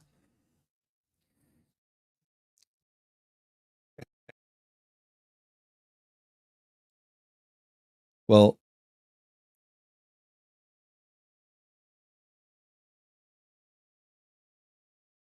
invite people.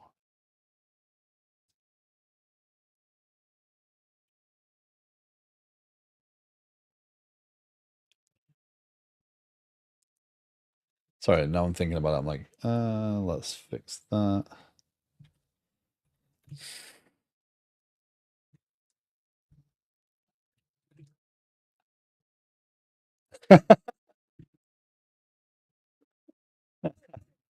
So I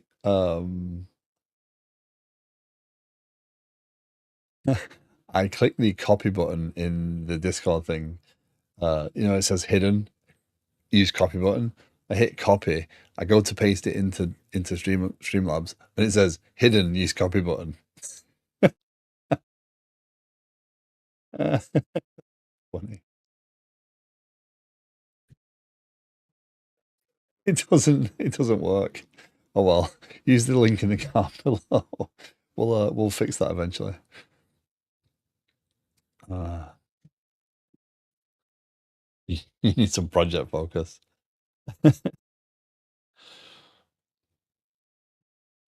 Um, not taking a dig. The one thing that this project has allowed me to do, because it's got to the point where it is so many things, is it has allowed me to focus my energy. So I'm not picking up random projects. Developers.stream is an ongoing thing that I want to correct. Um, that's a whole different challenge. But yeah, um, yeah. As developers, it's like, I want to do this. I want to fix this. I can build something like that, right? It's the nature of what we do. Yeah. I know you at least have a backlog of a couple of dozen projects, right? So now I'm going to do something a little bit different. I'm going to do. How am I going to do this? Oh, this is probably not the smartest move. Boards, dashboard. So that's the dashboard component as it currently stands.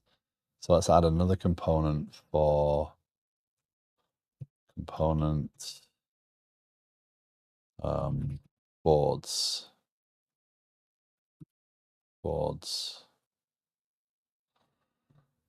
I keep leaving those test files in there. It's not that I don't want to do client-side testing, by the way, but client-side testing is its own discipline. It's its own learning thing. I do not have that sort of energy or time. You should stream whatever you want to stream. Just enjoy doing it. Don't worry about the things you worry about, you know? So that's the boards. Let's copy them in there for this second. Add. It's going to whine about this because it's going to be, wow, this is all duplicated.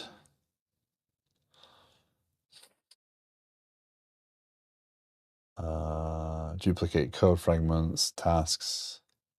So this is going to be everything in here.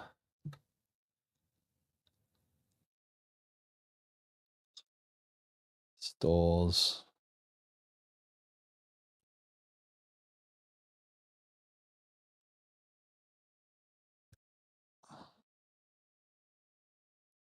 Services.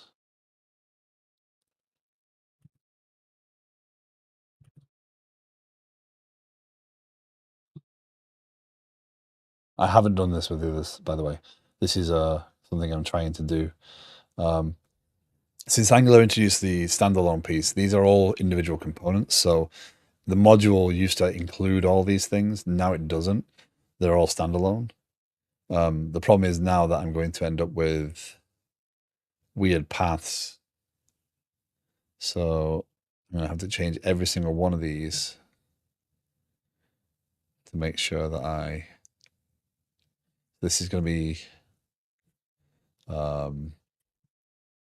features, tasks, features, tasks. That's fine. Features, tasks, boards, components. That's fine.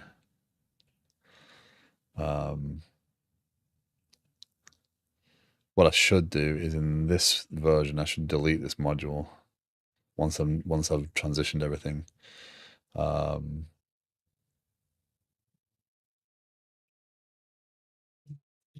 Features, tasks.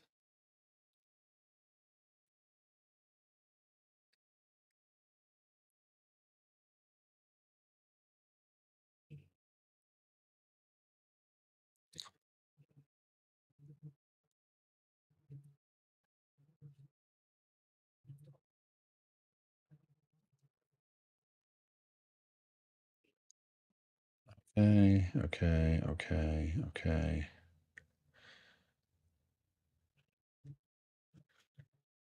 Features.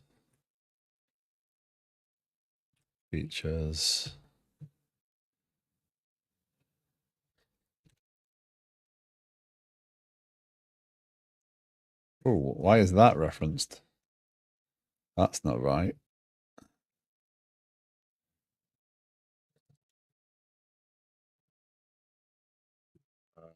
Features, tasks. Features, tasks. So, not what I wanted to finish up with today, but we are making solid progress in stabilizing the app. What it means is on Tuesday, I will likely be working on new stuff, due to having been productive over the weekend, because that's going to happen, right?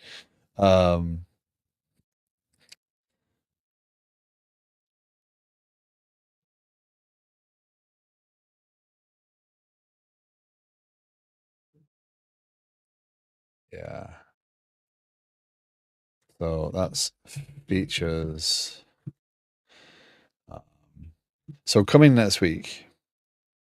So if you're new to the stream format, basically what I've done is I've taken Mondays and Fridays to work on a community project called developers.stream. And developers.stream will be a platform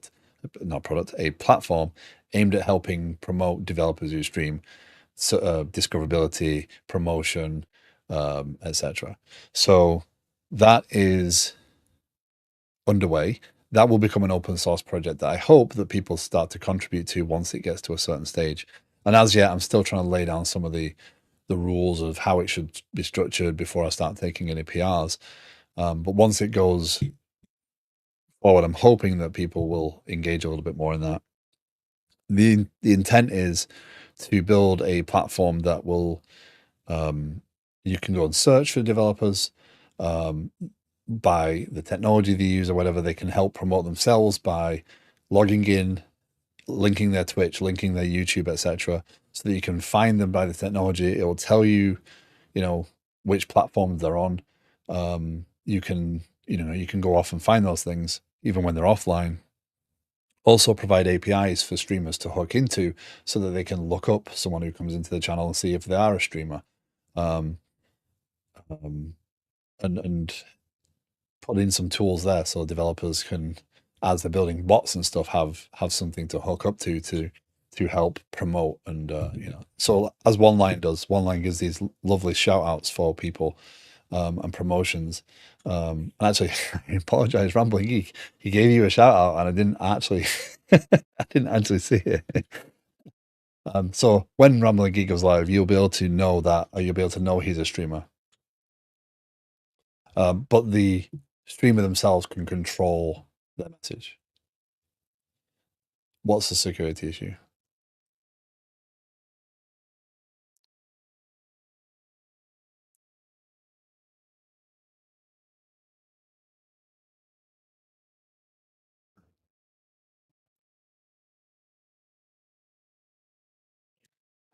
So anyway, that is what I do on Mondays and Fridays for right now. And the rest of the week I do Liquid Sky. I do Liquid Sky development off stream a lot these days. I've had an injury having a public directory of developers. How so? How's that any different than having Twitch, searching Twitch?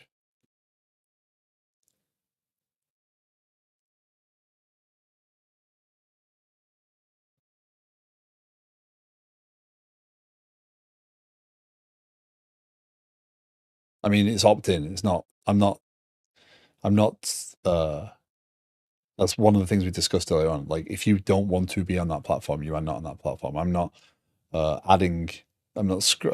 scraping Twitch and finding streamers. It's going to be through promotion only.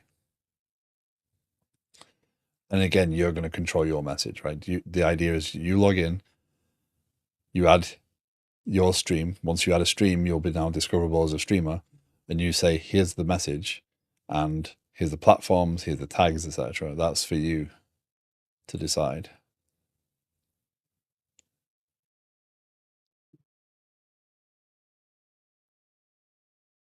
I get that. Go to the software and game dev on Twitch to get the same info. Like, I'm genuinely interested in this perspective because it's this sort of stuff is important to I'm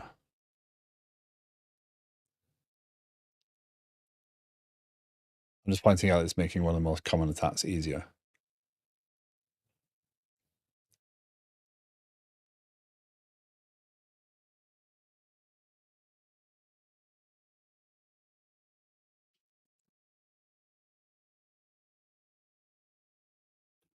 Sure, if you're on the internet, it's susceptible to social engineering attacks. If you're on a streamer, your information is already discoverable. Yeah, absolutely.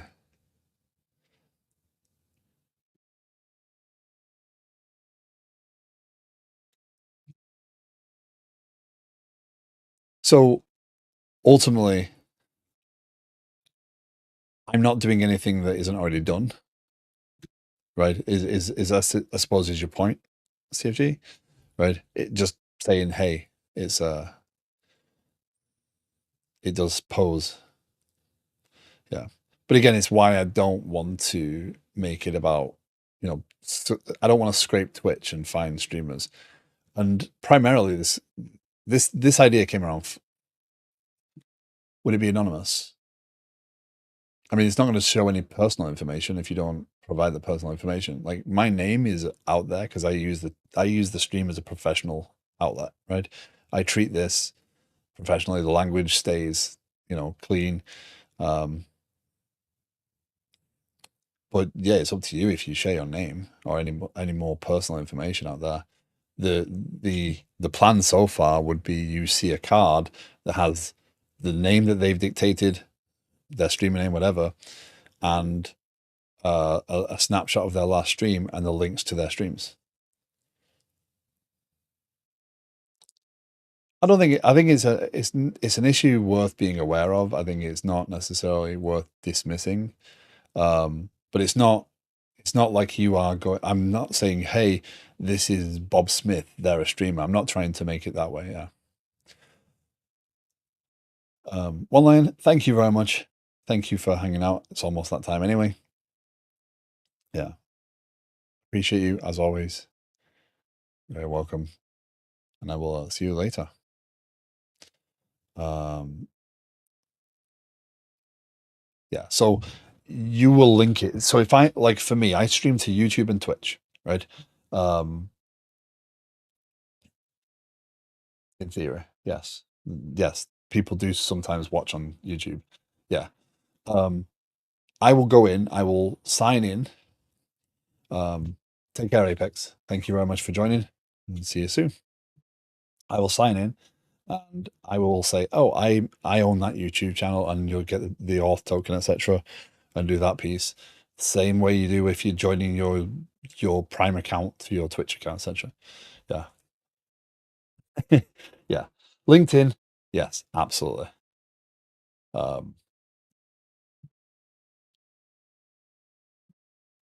You can share too much.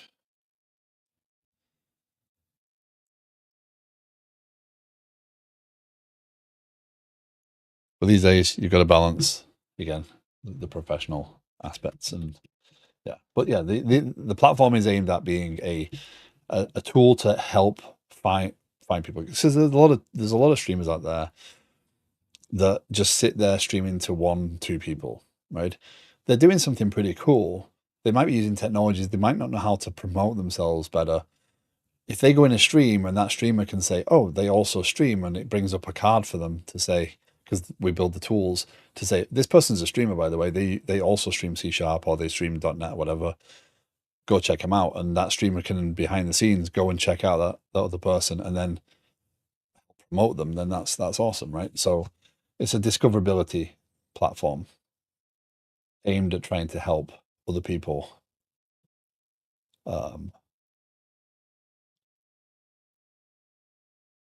build their streams. So anyway,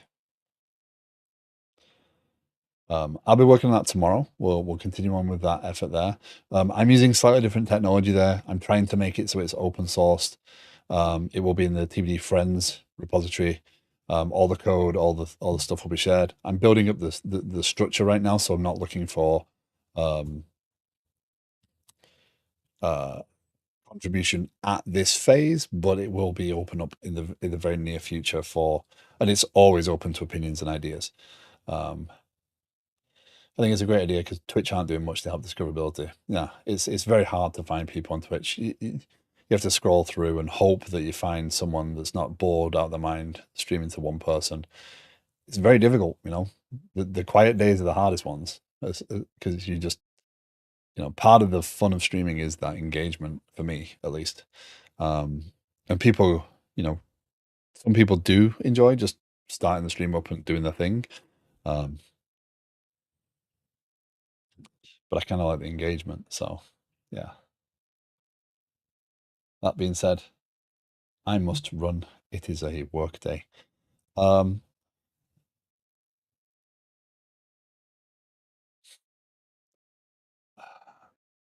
don't want to jump into him right now. He's working on tools. We're going to raid our favorite person. Nerdy Biker, thank you very much. Let's go raid Fullbots if you are hanging out for a few minutes. Fullbots is building a game. It's about to release, actually. It's not too far away, a couple of weeks. It's an important thing to do. If you start streaming, talk. Doesn't matter. I've done it. I stream for a long time to one or two people. Even now, I do have some quiet days. It's fantastic the fact that I've got people coming back in day to day, and I appreciate you all. It does make it a lot more fun and engaging. But yeah, it's hard, and routine and consistency is a big thing. So yeah, if we can help people, discover more. There's a lot of really smart people out there we don't get to see. So anyway, okay, let's go already, Mr. Bots. He is starting up his stream. He is building a game. It is awesome. He's building it in Godot. He has lots of fun over there. I'll be back tomorrow for developers.stream. And again, if you're interested in any more conversation off stream, the Discord is always there. So thank you very much for joining me. Take care. Have a great rest of your day. Bye all.